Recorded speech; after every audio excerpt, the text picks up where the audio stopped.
All right, ladies and gentlemen, a very hearty, it's a good word, a very warm welcome. Welcome to Daily Power Parsha. Today is Wednesday, July 20th, 2022. Wow, July is not that much left to July. Unbelievable. So we are going to look at the Torah portion as we do a Daily Power Parsha. Today, this week's Torah portion is Pinchas. And because it's Wednesday, we're going to cover reading number 4. Now, just before we jump into the new reading, so it's just important to understand what we left off with yesterday. So we've talked about this week's Torah portion. We did a census, counted the Jewish people. And when I say the Jewish people, I mean the 12 tribes, excluding the tribe of Levi, counting the men, military age, which is 20 to 60, which roughly corresponds to householder information. So that was counted, though they were counted, and then the Torah segued into a discussion about dividing the land, and we discussed yesterday how that's divided both logically and also by luck, as it were, through a gorel, through a talking lottery.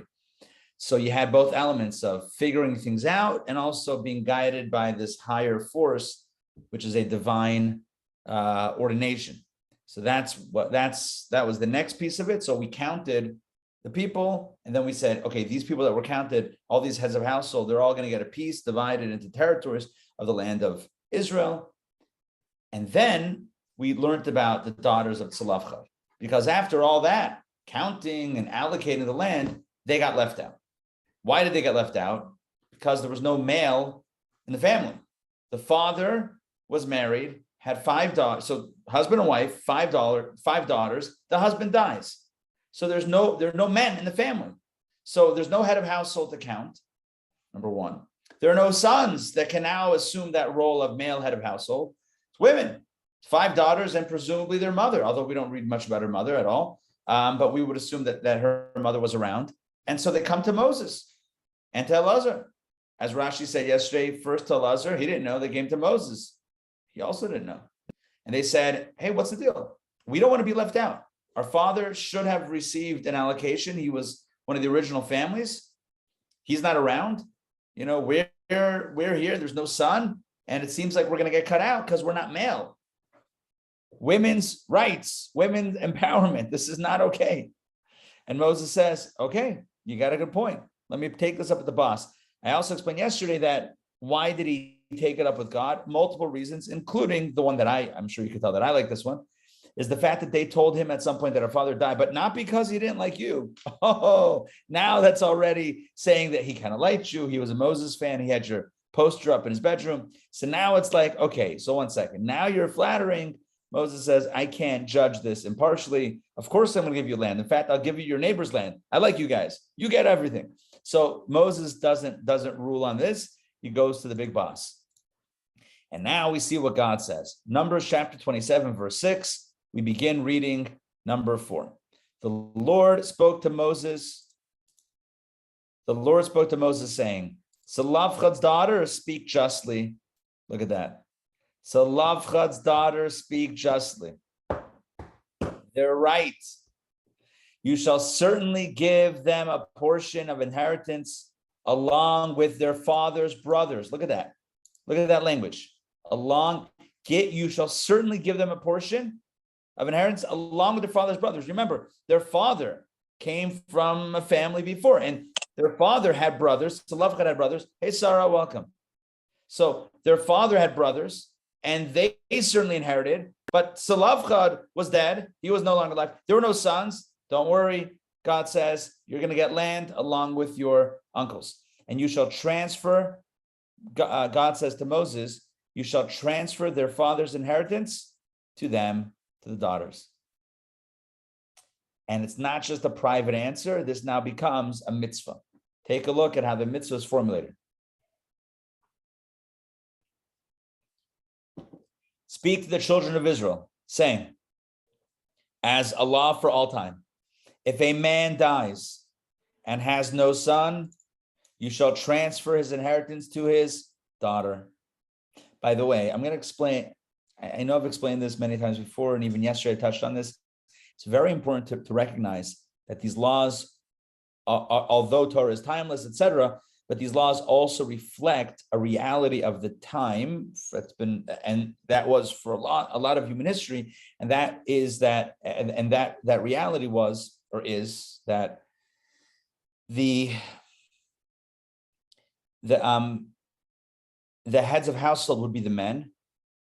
The daughters would ultimately get married, please God, and they would then take on the land. They would live with their husbands in his portion. So the daughters didn't necessarily need their own inheritance. I hope that makes sense. In other words, the daughters were anyway, right? By and large, let's just say, right? The daughters would get married and then they would assume their husband's land inheritance. They would they would be part of that. So then who did the father's inheritance go to? The son. But if there's no son, then of course it goes to the daughter. I shouldn't say of course. God says it should go to the daughter. Now, if he has no daughter, so now we get the laws of inheritance. God says clearly I need to roll this out. So we get the full rollout. If he has no daughter, you shall give over his inheritance to his brothers. So the chain of the flow is father to son, if no son, daughter, if no son or daughter, then sibling, the deceased's brother. If he has no brothers, then you shall give over his inheritance to his father's brothers, his uncles. Now, if his father has no brothers, no uncles, so no kids, no siblings, no uncles. What if he had nephews from his brother, but the brother was dead? I believe that it would go, well, I mean, take a look at the next verse. If his father has no brothers, you shall give over his inheritance to the kinsman closest to him and his family. So that's a catch-all that would certainly include nephews.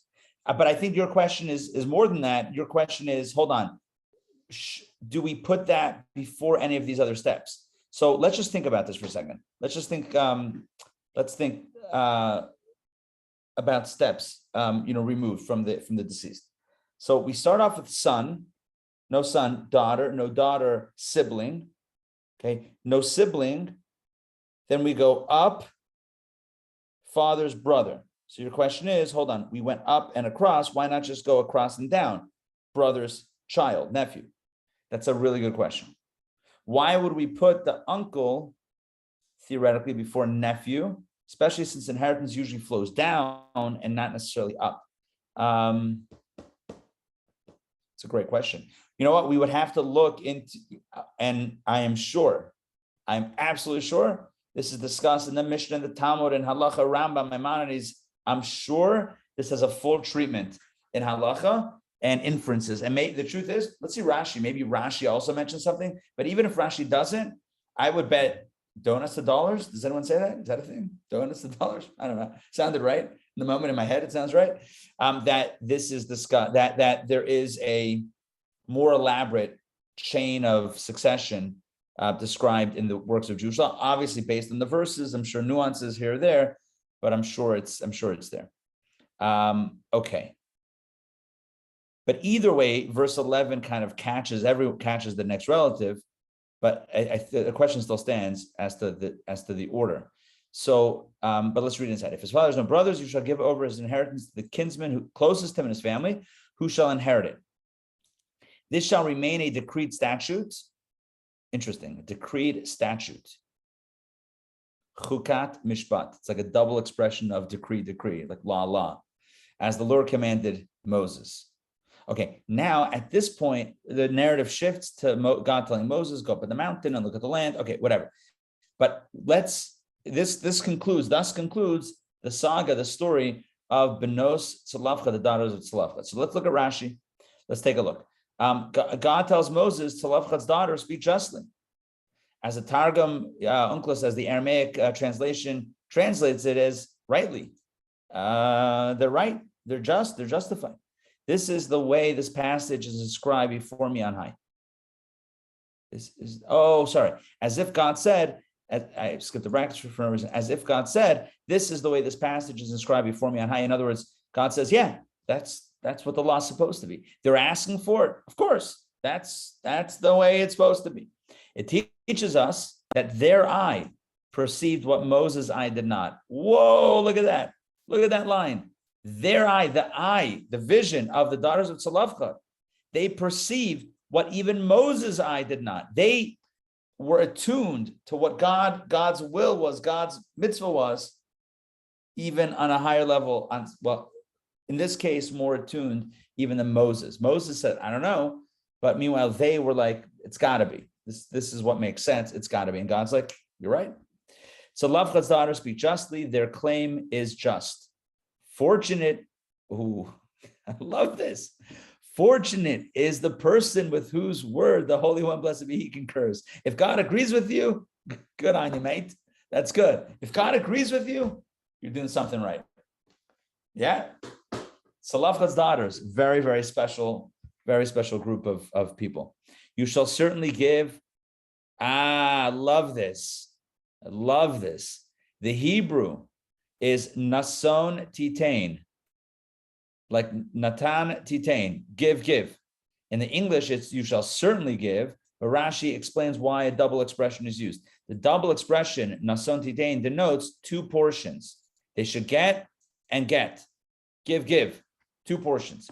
The portion of their father, who was among those who came out of Egypt, and the portion which he shared with his brothers in the property of his father, Chefer. Interesting.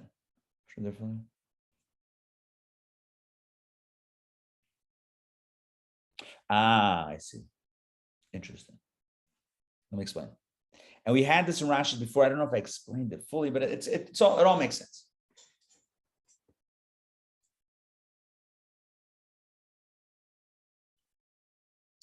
Basically,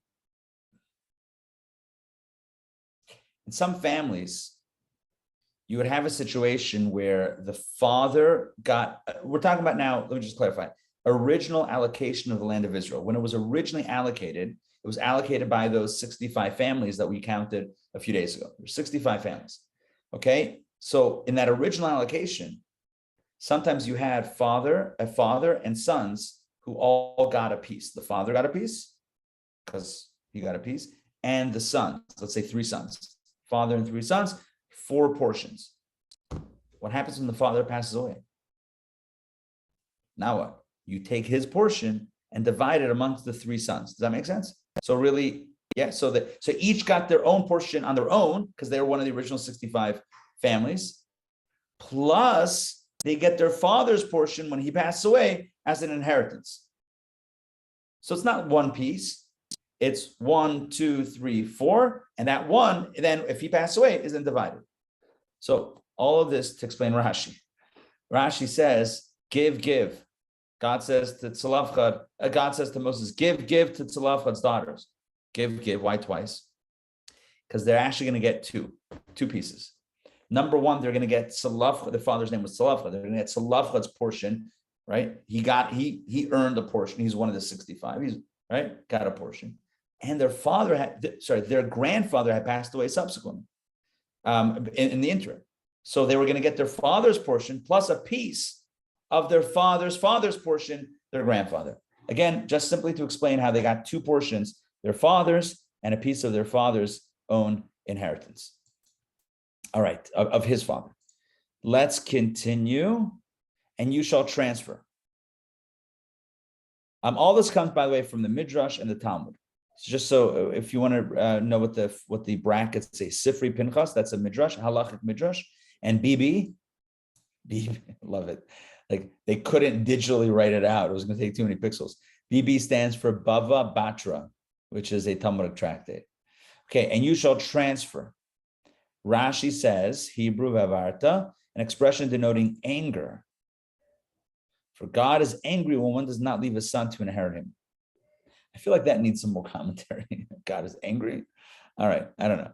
Another interpretation. Since a daughter transfers an inheritance from one tribe to another, since a daughter transfers an inheritance from one tribe to another, yes, when her son or husband inherit from her, since the prohibition of you shall not transfer inheritance was directed only in that generation.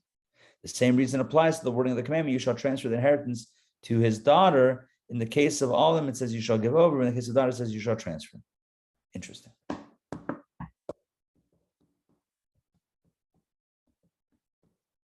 Yep.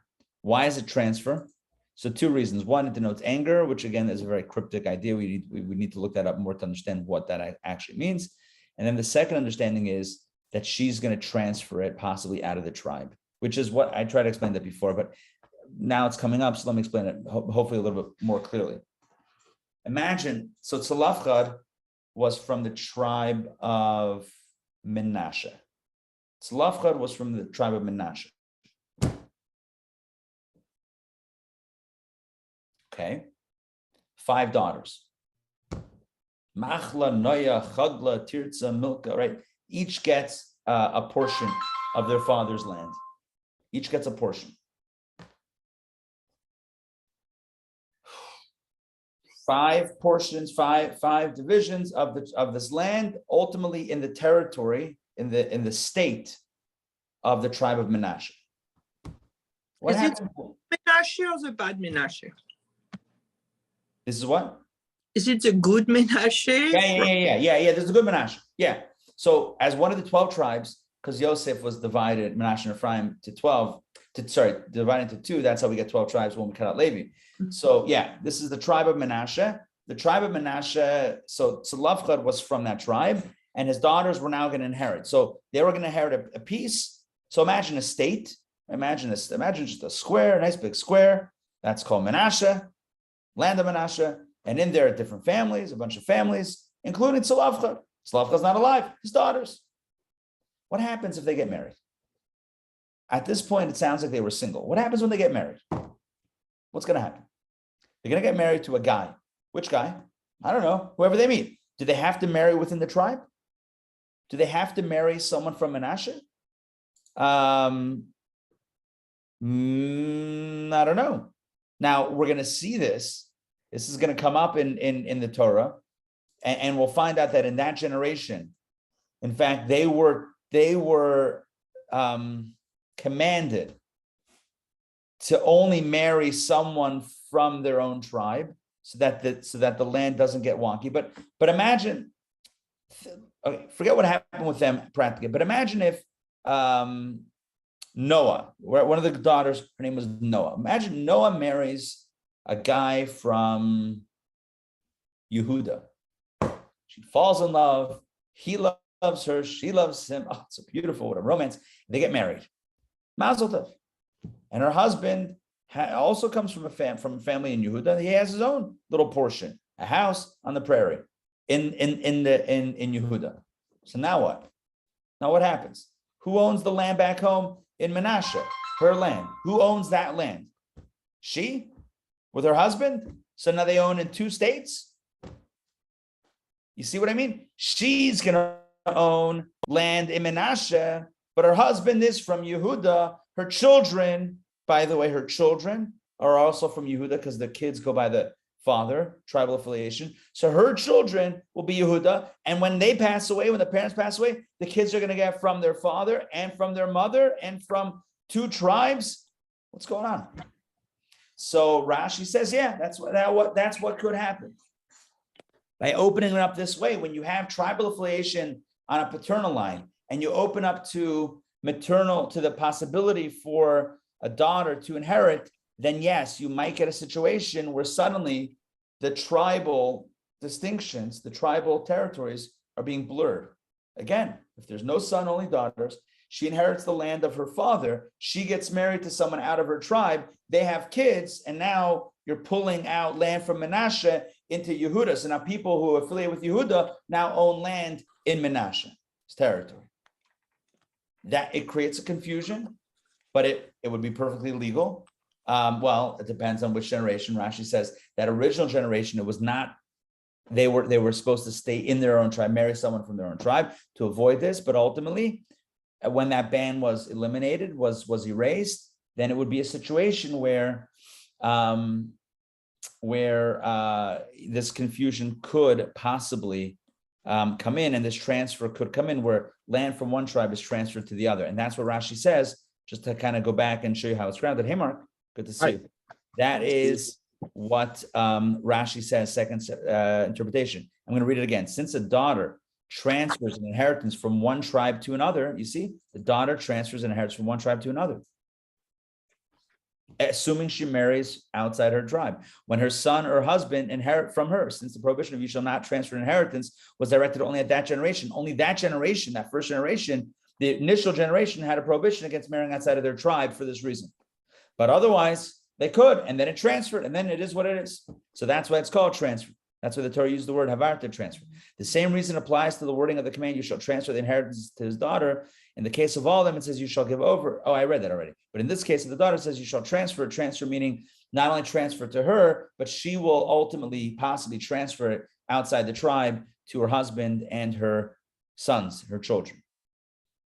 Okay. And then the Torah says, God says, let this be known as a law and a decree. Kinsmen. We talked about the chain of inheritance. We talked about it going son, daughter, sibling, uncle, and then anyone else who's close. Rashi says, kinsman closest, only kin from the father's side is considered family. Again, not the mother's side. Why not the mother's side? Because they have their own inheritance. They have their own tribal inheritance. The mother comes from a different tribe, potentially, and therefore it doesn't make sense to put this land under the auspices of another tribe. It's just blurring the domains and making things confusing. Because you would end up with a situation where geographically this is the territory of Manasseh, but this land is owned by Yehuda, and this land is owned by Shimon, and this land is owned. And so then why are you calling this Manasseh anymore? It's just it's a mix, which might be fine, but it's not the original allocation. So therefore, we try to keep it as much as possible within the tribal affiliation, which is obviously the paternal thing. So that's why we're leaning toward the paternal allocation. Rabbi Ari. Yes. Yeah, I've got a note here from Bava Basra. What's that? That's a Talmud. Talmud. It says that women who stand to inherit land are married not to marry out of their tribe, which is what we're talking about. But then I'm going to skip a little here. This is Rashi explains that Eved is in fact appropriate, the use of it. For it was only the generation of the wilderness to whom the prohibition against redirecting a portion from one tribe to another applied. Right. Have you covered this or not? Yeah. We mentioned that. I'm sorry. Okay. Yeah, no worries. Okay. Yeah. But after that they could, and I guess it just got confusing. It just got a little blurry. What are you going to do? Sometimes things are not as straightforward as they seem, or as would as we would like them to be. Listen, life is messy sometimes. All right, let's continue verse number 12. Now we're going to shift away from the narrative. That narrative is closed up, and we talk about succession. By the way, it's not. Just understand all the stories in Torah are like there's a nice flow between them, and Rashi is going to explain this, but I'll just share it right now outside. Get first dibs on Rashi. Now, again, we'll get in so that we have we go into it understanding the connection. After we talked about counting the people and the division of the land and Celepha, the daughters appeal and they get the land. Moses is going to take a shot at getting into the land, or at least getting his kids to inherit him, to be the next leader. Moses' sons did not inherit him. As the leader of the people, they did not inherit him. They didn't become the next leader. It was Joshua, from just a complete outsider, so to speak. I mean, I hate using that word, not an outsider to what, but vis-a-vis to Moses, not part of the family. He was the student and dedicated and all that stuff, sure. But on a blood level, not a relative. So Moses is going to try to petition God to ask that his son perhaps can take over him, and God will basically say no. Verse 12, the Lord said to Moses, go up to this Mount Abarim, or Avarim, and look at the land that I've given to the children of Israel. Go up on the mountain and look over the land, the promised land. And when you have seen it, you too will be gathered to your people, just as Aaron, your brother, was gathered. In other words, you will pass away like your brother. Why? Why won't you be able to go into the land? Because you disobeyed my command in the desert of Zin, when the congregation quarreled, when you were to sanctify me through the water before their eyes. These were the waters of dispute at Kadesh in the desert of Zin. This is probably the third time that this is mentioned in Torah. The reason why, Moses, you're not going into the land, God says, because you didn't listen to me.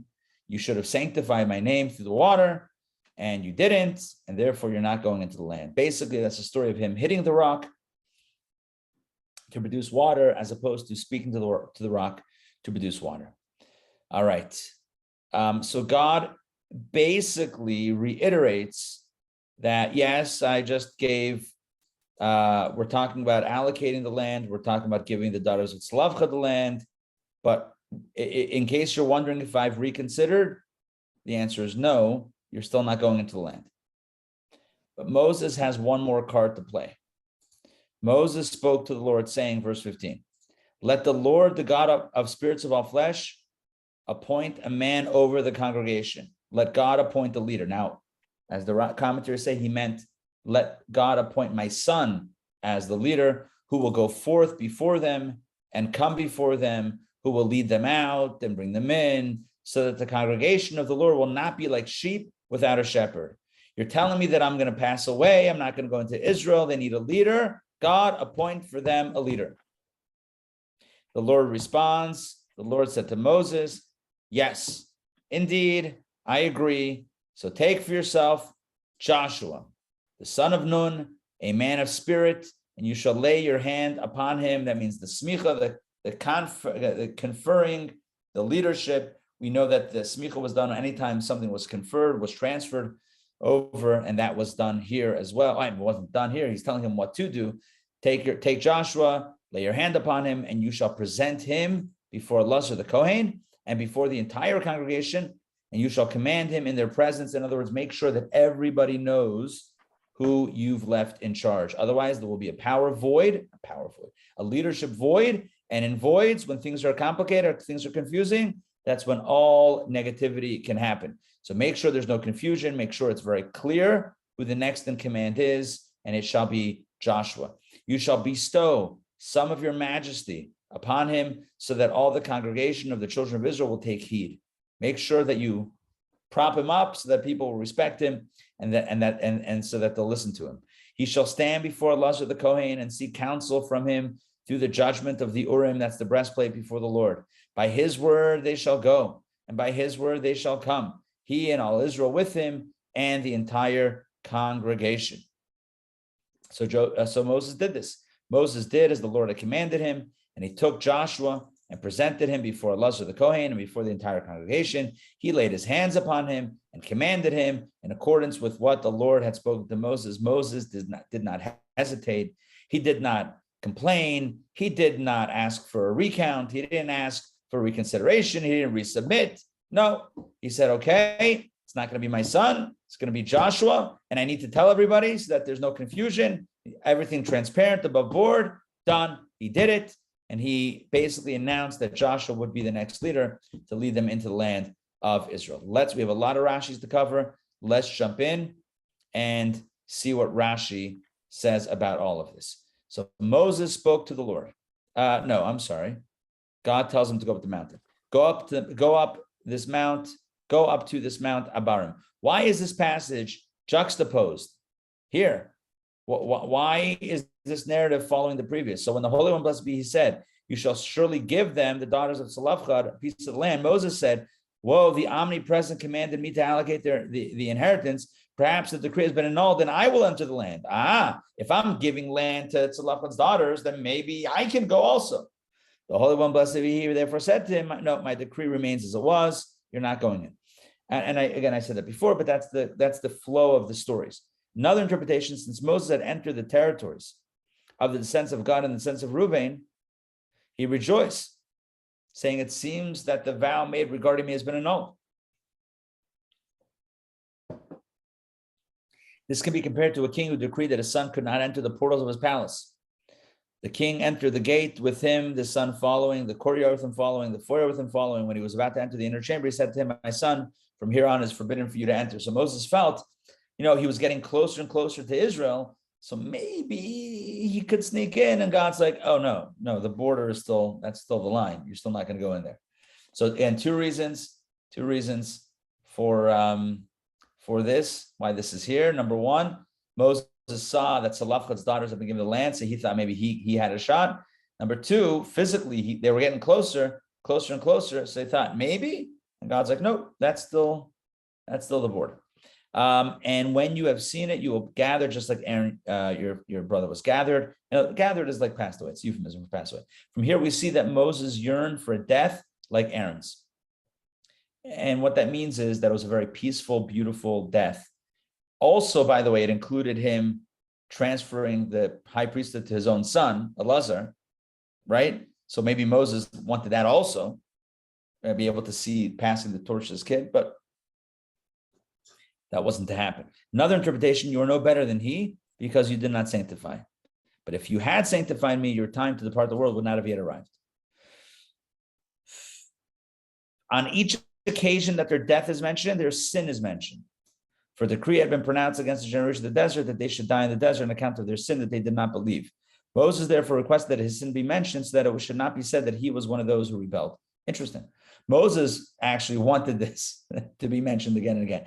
Every time God says you're not going to enter the land. Why? Because of the water.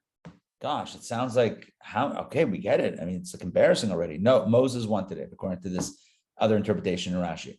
Moses wanted us that no one should ever say that he was part of the sin of the spies or the people that rebelled or whatever it was, didn't believe, so that it should be clear. It was only about the water. That was the only provocation. It's only about the water, nothing else.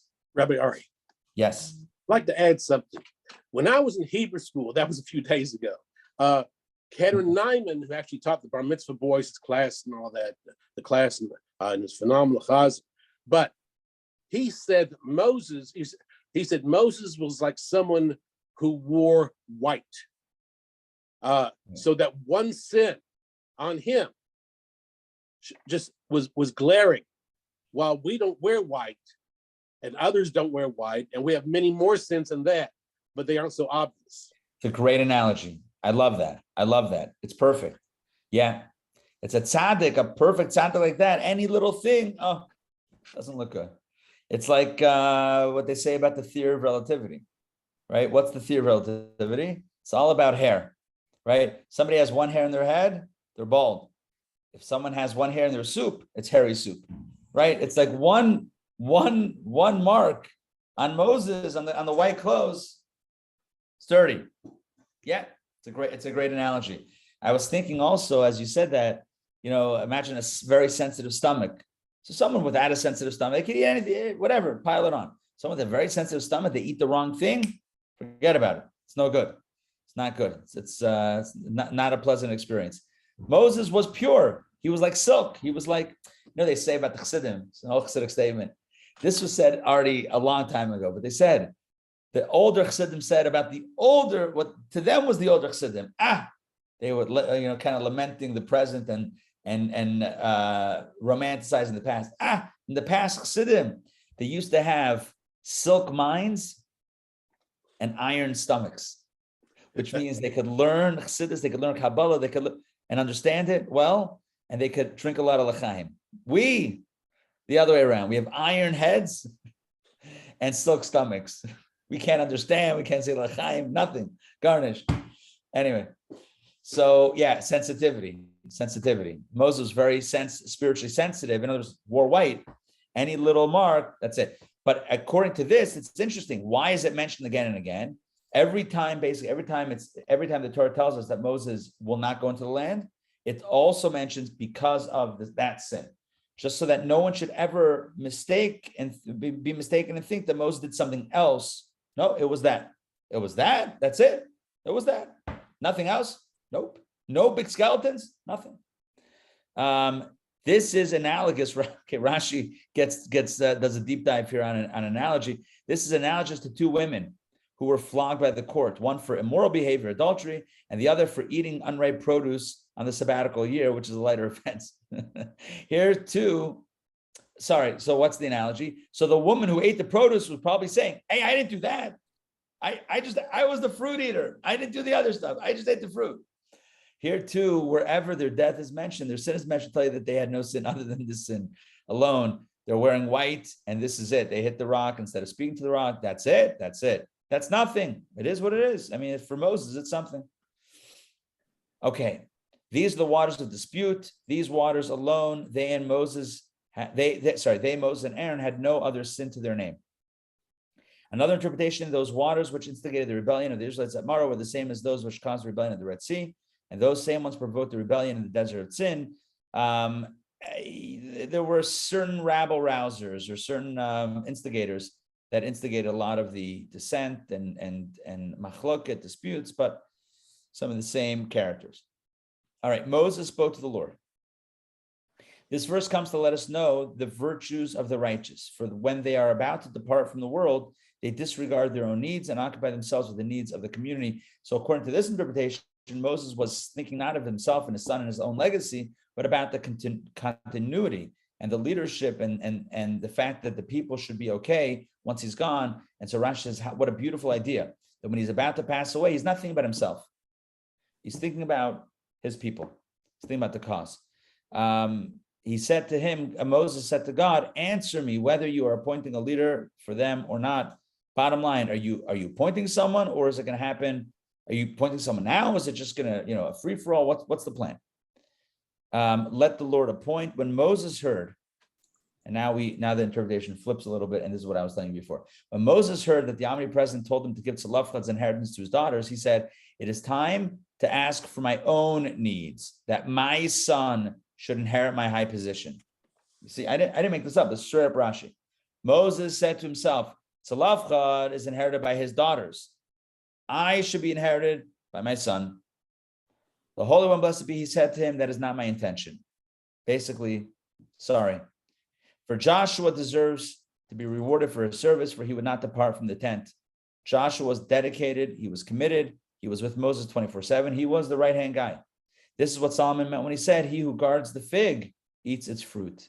Oh, it's a great proverb. Look at that. Use that. Use that. He who guards the fig tree eats its fruit. If you're hanging around long enough, you'll be able to eat from the fruit. You hang around Moses long enough, you might just be his successor. God of the spirits, why is this said? Why does Moses call God God of the spirits, plural? So Moses said to God, Master of the universe, the character of each person is revealed to you. As you know everybody's personality, and no two are alike. No two people are alike. Appoint over them a leader who will tolerate each person according to his individual character. And here, I mean, this we could fabrang all day and all night about. Look how beautiful this is. Moses says to God, you know as well as I do, if not better than I do, that everybody has their own story. Everybody's unique. Every person is a world. Make sure that whoever leads them after me gets that, understands that there's no such thing as monolithic leadership. It's not like leadership. I'm leading this community in one way. There's no such thing as leading it one way. Everybody is an individual and needs their own attention, needs their own form of leadership over them. Everyone needs their own guidance. It's true with parenting, right? Can't parent to all your kids. You parent each kid individually. There's no one size fits all in leadership parenting or in business. Leadership in business, same thing, right? Can't treat everybody. Yeah, you're going to want to have standards in place that are fair and balanced across the board, but no two people are alike. Everyone has individual needs. Moses says to God, make sure whoever you appoint gets that, understands that everyone is a unique individual who will go forth before them, not like the kings of the Gentile nations who sit at home and send their armies to war, but as I did. Moses says, as I did, for I fought against Sichon and Og, as it says, do not fear him. And as Joshua did, as it says, Joshua went with him and said to him, are you for us or for our enemies? Joshua also went out to battle. Similar concerning David, it says, for he went forth and came in before them. He went out to battle at their head and came in before them. In other words, he was the first lines, who will lead them out through his merits and bring them in through his merits. Another interpretation, who will bring them in means that you should not do to him as you did to me, for I may not bring them into the land. Make sure you don't appoint another leader and tell him also, change my mind. You're also not going in. Don't do that. Let this leader actually bring them in to the promised land. God said to Moses, take for yourself, encourage him verbally.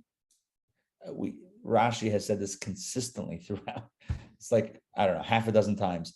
When the Torah says take, kach, take, doesn't mean physically take him by the arm. It means convince him, sell him on it, encourage him verbally, and say, fortunate are you that you merited to lead the children of the omnipresent. By the way, remember when Moses was being solicited to be the leader? And he's like, no, I didn't sign up for this. I don't want this. Took a week for God to convince him. So God says to Moses, okay, when you speak to Joshua, tell him that I said he should be the next leader.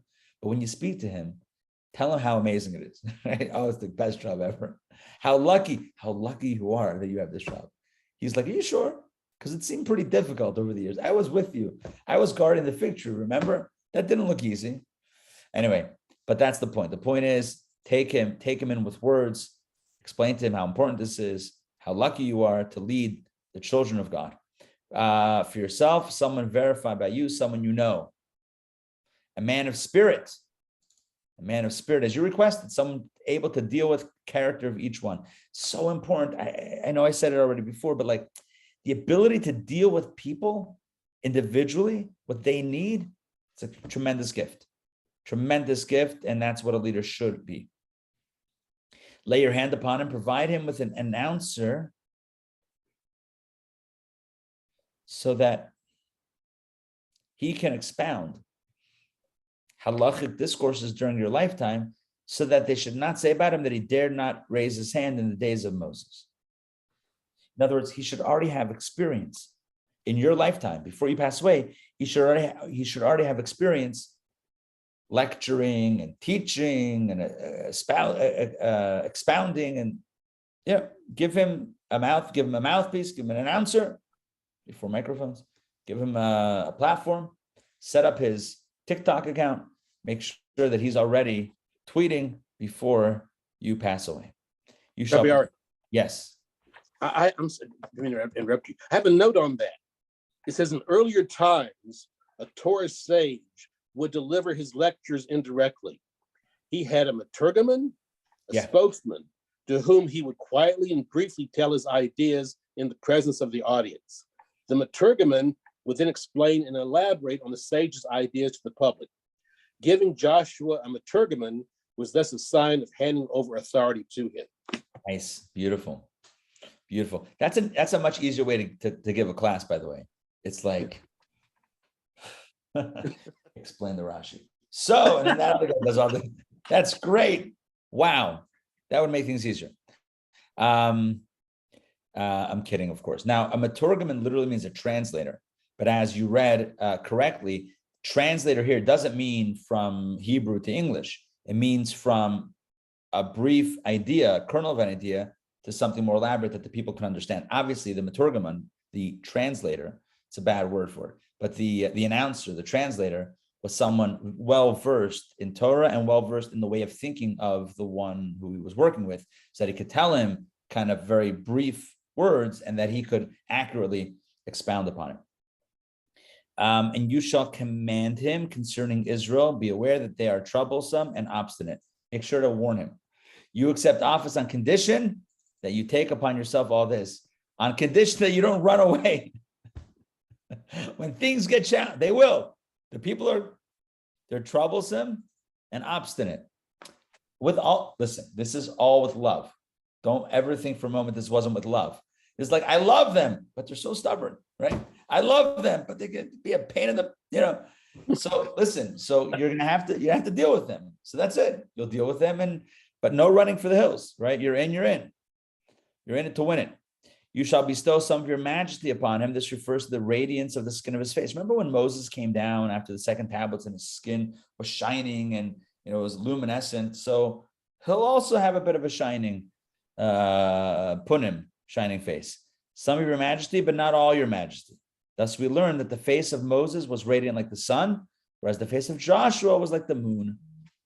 So Moses was like the sun, Joshua like the moon. So they had radiance in their each in their own way. So that the congregation of children of Israel will take heed, meaning that they will behave toward him with reverence and awe, just as they behaved towards you. I mean, Halavai, they would have behaved to Moses with reverence and awe, but the goal here is that they should do that to relate like that to Joshua. He shall stand before Elazar the priest. Rashi hears the response to the request that you made, that your children should inherit you. This honor shall not depart from your father's house, for even Joshua will have need for Elazar, his nephew. Ooh, interesting. Okay, so God, interesting. So God says to Moses, I can't give you what you want regarding your son. Your son is not going to inherit you. But I'll make him, I'll tell you, Joshua will also have to work together with Elazar, the Kohen, your brother's son, your nephew. So you're still going to have family involvement in the legacy and the kids. Not going to be your kids, your brother's kids, but there will be some sort of legacy situation. And Joshua will seek counsel from Elazar when he finds it necessary to go to war. And by his words, Elazar's words, the entire congregation, the Sanhedrin. So that is how things will run. Moses did all this. He took Joshua. He took him by encouraging him with words. Again, not physically took him, not schlepped him, not corralled, wrangled. No, not corralled or wrangled, but with words. And informed him of the reward in store for the leaders of Israel in the world to come. I love that. It's going to be difficult here, but one day, it's going to be worth it. You're going to get a lot of reward. All right. He laid his hands generously, over and above what he had been commanded. For the Holy One, blessed be he, said to him, and you shall lay your hand upon him. But he did it with both of his hands. He fashioned him like a full and overflowing vessel, filling him with wisdom and abundance. In other words, when he empowered Joshua, he didn't just do it like, fine. Some people, when they empower someone else, they do it with only one hand, because the other hand, they're still holding on to something and ready to pull it back at any time. If you're not doing it, I got it back. It's not, two hands, both hands, generously passing on the torch to Joshua. In accordance with what the Lord had spoken to Moses, that is, also with respect to the majesty, he bestowed some of his majesty radiance upon him. All right, so that is it for the reading. Give me 1 second. Hold on.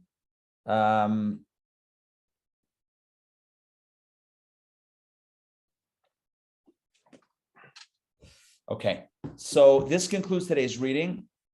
We had a tale of two readings, really, two pieces in it. First piece was finishing off the story of Zelepha and his Zelepha's daughters, and God says, yes, give them the land. They requested justly, and they're right, and they get the land, and etc. Give it to them. Let's create a whole law about this, the law of succession, sons, daughters, siblings, uncles, any relative, etc. We spoke about the challenge of the daughters getting it and then marrying out of the tribe, and so therefore there was a provision, at least for that generation, not to, which we haven't yet read inside, but I told you about. And then we read about Moses. Moses is thinking about himself. Man, they're getting into land. Everyone's getting a piece of land. Do I have a shot? No. How about my son? Does he have a shot? Not at entering land, but at taking over my position? No. If you think of it this way, and it's, I don't want to present it as sad, but maybe it is a little sad. Moses, the greatest leader of the Jewish people, didn't get his two biggest wishes to be fulfilled. Himself to go into the land, to see the land of Israel himself, and for his son to inherit. He gets told no on both. You know what's crazy? How many things has Moses asked for himself? All the years, nothing. The only time he asks from God, it's for the Jewish people. Forgive them, help them, save them, water, food. He asked on their behalf. Dedicated servant and leader. Servant leadership. He asked for two things for himself. Can I go into the land? No. Can my son take me over? No. Are we going to look at the story of Moses as a tragedy? It's not a tragedy, but there's a little bit of a sadness over there. Sadness of dreams unfulfilled. And it reminds us of a truth in life. And that is a truth that I seem to be repeating very often. Lo yalecha melacha ligmar. You might not get the job done. You might not see it through to the end, but you got to do whatever you can while you're still here. Right? We have to do everything we can while we're still here to get to the finish line. We may not get over the finish line. We may depart from this world with dreams and wishes unfulfilled, but we keep on going. I don't want to give the impression that I view the story of Moses and the legacy of Moses as a tragic one, steeped in sadness and broken dreams. But we can't ignore the fact that he did have broken dreams. Personally, he had two wishes: to go into the land and for his son to have a position. Didn't happen. But that's a truth in life. We don't always get what we want. But what his legacy really is, not what he wanted and didn't get. It's what he did. It's what he did. It's what he gave. And ultimately, Moses' story is one of incredible, I don't know what the right word is. It's astounding what he did. Selfless, dedicated leader that took the Jews from a no-name, anonymous slave people to their own identity with a Torah and a mission and a calling and a step into the promised land. That's Moses' legacy. And he is the greatest leader of all time. But he also gave to Joshua. Yeah. He imparted to Joshua. So it wasn't his son, right. It was his protege. Yeah, that's true. That's true. It is his protege. Yeah. Yeah. We don't write the script to the end. But whatever we can write, we can do it to the best of our ability and with joy and love and openness. And that's what Moses did. Whatever he was given, whatever opportunities he was given, he maximized. He gave it his all. And when it wasn't meant to be, and what wasn't meant to be, wasn't meant to be. So we choose not to focus on the negative, not to focus on what he didn't get. Let's focus on what he did. What he did was led the people like no one else. And in that moment, as Joy is pointing out, in that moment where he had to pass the baton to someone else, he did it with both hands. He did it with both hands, not one hand. Not one hand like, okay, I'll do it, but I really don't like it. Or I really hope I was someone else. Or I really hope it was me still going into Israel. Two hands, all in. Because that's what Moses does. Whatever God says, he's in. It's not about him. Clearly, it's not about him. Even when he might want it to be about him, it's not about him. He does it with love. All right, so many lessons to unpack. Rabbi Arik, can I just add one thing? Sure. I have heard that God didn't want Moses to have a dynasty. And that's another reason, excuse me, his burial place was secret. Because it was not desired for him to be worshipped. Right. Deified. Yeah. I've heard that also. I've heard that also as to why his name is not mentioned at the Seder. We don't speak about Moses. Look at the Seder. Look at the Haggadah. There's only one. Moses' name is mentioned once, and it's part of a verse that's being cited for another reason. It's like a verse about the splitting of the sea that happens to mention Moses, in there. You would think when we wrote the story of the Haggadah of the Exodus, it would be Moses did this, Moses did that, Moses said to Pharaoh, Moses came to the people, Moses. Nope. So some say that's because of that. Others say it's because of Moses' humility. He would have never wanted to be front and center.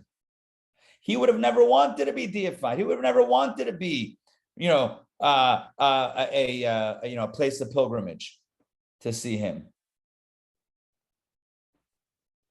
Did he want his son to lead? Sounds like it, according to Rashi. Did he want to go into the land? Yeah, for sure. That we know for sure. Anyway, life doesn't give us 100% of what we want. That's the message, at least for me. Life doesn't. We're not guaranteed to get 100% of what we want out of life, but we can give 100% to the life that we have. That's the point. We can give 100%. Thank you very much for joining me today for DPP. Thank you. Hope this resonated. I know Yes, for me it's resonating. Tonight, we have a masterful session. Tonight's Torah studies class, starting at 7:30, is all about the Haftorah, the life and times of Jeremiah, and we'll address the question, when does life begin? That's all I'm going to say right now. Tonight, 7:30, it's a teaser. Mark has taught me his marketing tricks. That's what I'm using right now. 7:30 p.m. We'll see you in person or on Zoom. It's also Donna's birthday. She texted me. She's going to come over, maybe bring a little l'chaim to Chabad. So if you want to stop by in person, we can also share a little l'chaim and good wishes. All right. Donna Bogatin, Donna Jewelry. Today is her birthday? Tomorrow, I believe, is her birthday. Tomorrow. So tonight, tomorrow. Yeah, that sort of thing. All right. Sarah and Mark and Joy and Sandrine. And I'll tell her to jump on DPP tomorrow. I'll tell her that we miss her, and we'll do a little toast as well. Virtual toast. Okay. We'll see y'all. Have a great day. Thank you. Take care. Bye-bye.